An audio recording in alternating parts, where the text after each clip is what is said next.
Hello, Professor Hardyway. This is Cynthia from your psychology class, and I'm doing my impacts video today with my friend Roslyn. So I do have my notes here, so if you see me looking down, that's why.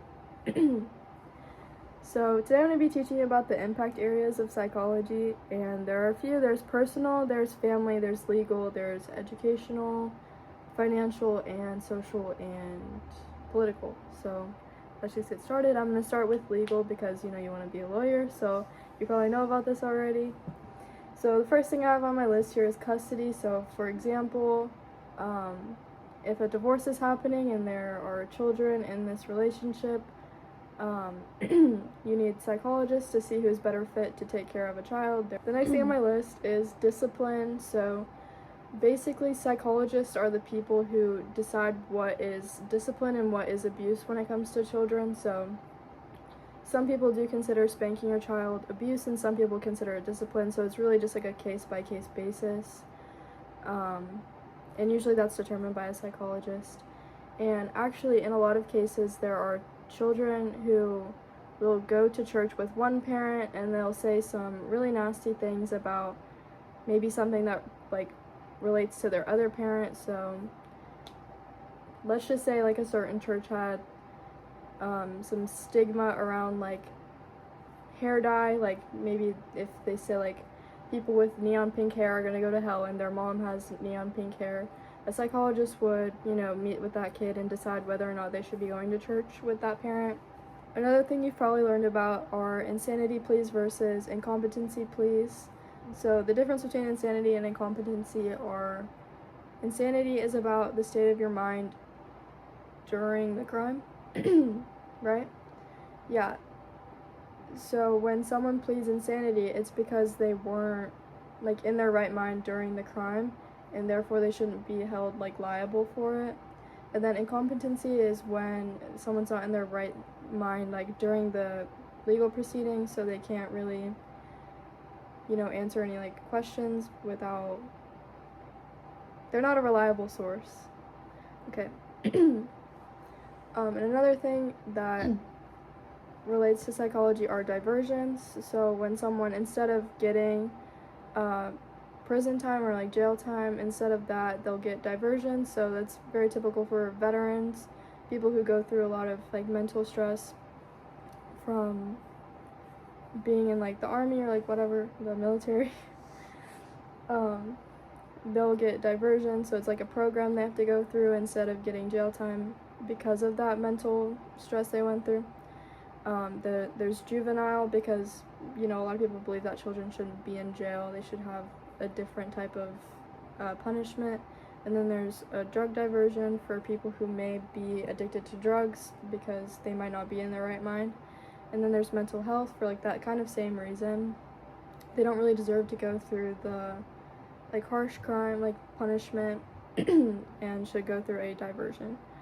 And then moving on to lawsuits, I have actually a really good example of a lawsuit that relates to psychology. There was a trans woman who was suing her psychologist and doctor who gave her gender reassignment surgery for $2 million, I think, because they said that their psychologist was coercing them into having surgery, which is pretty crazy. But yeah, I don't know if she won or not, but maybe, or he, I don't know, because they did detransition. Yeah. And then kind of on that same vein, you can sue someone for loss of consortium, which, for example, if you were married and your spouse was hit by a car or something and they endured a mental injury and started acting not themselves, loss of consortium because your husband is not acting how he did before. And it's kind of like suing someone for emotional pain and suffering, but it's not your pain and suffering. You can also sue someone for emotional pain and suffering from maybe not something that harmed you physically, but something that harmed you mentally. Yeah. Wait. Okay. Kind of going back to divorce, Parenting classes is also something that a psychologist might recommend for a parent who is not necessarily abusive, because they would go to jail for that, but maybe a parent who is a little harsh on their child, and they would figure this out by interviewing the child and the parent. And that kind of goes hand in hand with mandatory counseling, with maybe someone who's being charged with a crime and maybe they get off on a diversion, so they might have to go to mandatory counseling to kind of make up for that. And that also kind of ties back into a sex registry, because when you're put on the sex registry, you have to go to mandatory counseling to prove that you're getting better, which isn't always the case, but sometimes it is. Now that we've wrapped up the legal impacts of psychology, we can move on to educational. So the first thing I have is developmentally appropriate education practice. So this kind of relates to sex education and when it's appropriate to introduce sexual education to students. So it kind of depends where you live. Some may start in like elementary school, but a lot might start in middle or high school, so in other places, based on those psychologists in that area. And then IEPs, basically a psychologist will be the person who recommends an IEP for a child if they have ADHD or, you know, some learning disability or physical disability. And then curriculum, like what's taught to children based on like what may harm a child or what may not. So certain schools may not teach as like harsh of curriculum, like they might not go into like really great detail with like wars or anything, because that might affect the child. Okay, moving on to financial. Treatment costs is a really big thing. If someone's diagnosed with something, they might have mandatory like treatment they need to pay for. Okay. Supplemental security income is something you may not have heard of, like the proper name for it, but it is like disability checks. So if someone is like deemed like mentally ill enough to like not be able to work or, you know, have a source of income, then they'll get supplementary security income checks so that they can, you know, get food and have a house, because they still deserve that. Insurance is also really important. It's what type of insurance you can get for certain disabilities that you may have.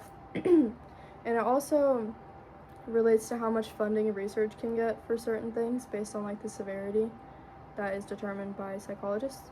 Okay, moving away from financial, we're going to talk about social and political impacts of psychology. Language is the first thing I have here, and an example of that would be like the term that you hear a lot, a chemical imbalance in your brain, and like that's a term that we hear a lot.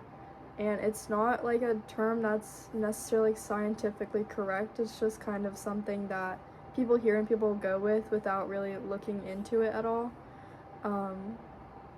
Okay, and then there's vicarious trauma, which instead of going through the trauma yourself, seeing things around the world happening like wars and famines and just terrible things happening can kind of traumatize someone in a sense. And the term abnormal, like what people consider abnormal, comes from what psychologists deem abnormal. So someone with unusual behavior relative to other people around them, they would be considered abnormal, and therefore we, like normal people, consider them abnormal as well. Okay, and the next one in social and political that I found was jury, and I know that you want to be a little lawyer, so you know, I probably wanted you to just come up with an example for me. Oh, yeah. Well, so for jury, to pick out a jury, it's voir dire, which the whole process of that is to eliminate any type of bias. So if the defendant who is on trial is a very rich person, like a millionaire, then you wouldn't want to have a jury full of a bunch of people who are very poor, because they would have bias against the millionaire. Or if it was a homicide, you wouldn't want someone who on the jury who had a relative close to them or a friend die of homicide. So yeah, and it would be like a psychologist who figures that out, or would it be like a social worker? It would be, they would have them there, but the attorneys for both sides would choose that for them. Okay, interesting. And then just kind of moving on to some demographics relating psychology. Around 77% of psychologists are women, so that will definitely affect the research that happens. It might be more pertaining to like women and like women's injustices. And then 70 to 80% of psychologists are white. So again, that kind of like plays into what gets proper funding. And this is just kind of like a fun fact. It's not really like super related to this, but America, or like the United States, is 4% of the world's population, but we are 80% of the Ritalin medication like consumption, which is an anti-anxiety medicine. So it's just crazy how we're so little, but we like have all of the it's because we have the resources to like diagnose people with like anxiety. And also who gets diagnosed is related to that, because people who get diagnosed are most likely have access to healthcare, meaning that they have enough money to do so, so they're probably not low income. Moving away from social and political, there's personal, which consists of diagnosis and self-fulfilling prophecy. So what happens a lot of the time, someone will get diagnosed with a certain disorder, let's just say for example ADHD, and what comes with that is a lot of people are like distracted and kind of get unruly like during class maybe. So maybe someone would be like mildly distracted during class, but once having that diagnosis, they may kind of give into that and just kind of go crazy during class and kind of blame it on their ADHD, saying that's just how they are, when that's really not how they were before. They just kind of give into it after the fact. Okay, and then there's family, which you can face stigma, and ACE, which I'll get into in a second. You can get stigma from your family, and you can get it from people around you. You can get it from just like the general public or your family. So if you get diagnosed with something, your family might think of you differently, and society might think of you differently regardless of like who you actually are, instead of just like thinking about who you are, they'll think about your diagnosis and kind of lump you in with the rest of the people they may see. Like bipolar or like borderline personality disorder. Yeah, they'll just think of you as crazy rather than a person with a disorder. Okay. And then there's ACE, which is adverse childhood experience, which maybe if you live with someone who has a mental disorder, you may grow up seeing that, and that would be considered adverse because it's kind of like a hardship you have to go through. And just for fun, me and Roslyn are going to come up with like a case that kind of relates to as many as we can. So we were kind of thinking maybe like a family going through a divorce and the kid has ADHD. So if you want to talk about how they might relate on this page. Yeah, so if the kid has ADHD, then in order to be able to, I guess, pay attention in class and succeed in school, they'll need an IEP, and to get that, you have to get a diagnosis. And since the family is low income, they might get a supplemental security income from the child's disability. So, just to get that extra check. But yeah. They might go like the extra mile to get that kid diagnosed. Yeah.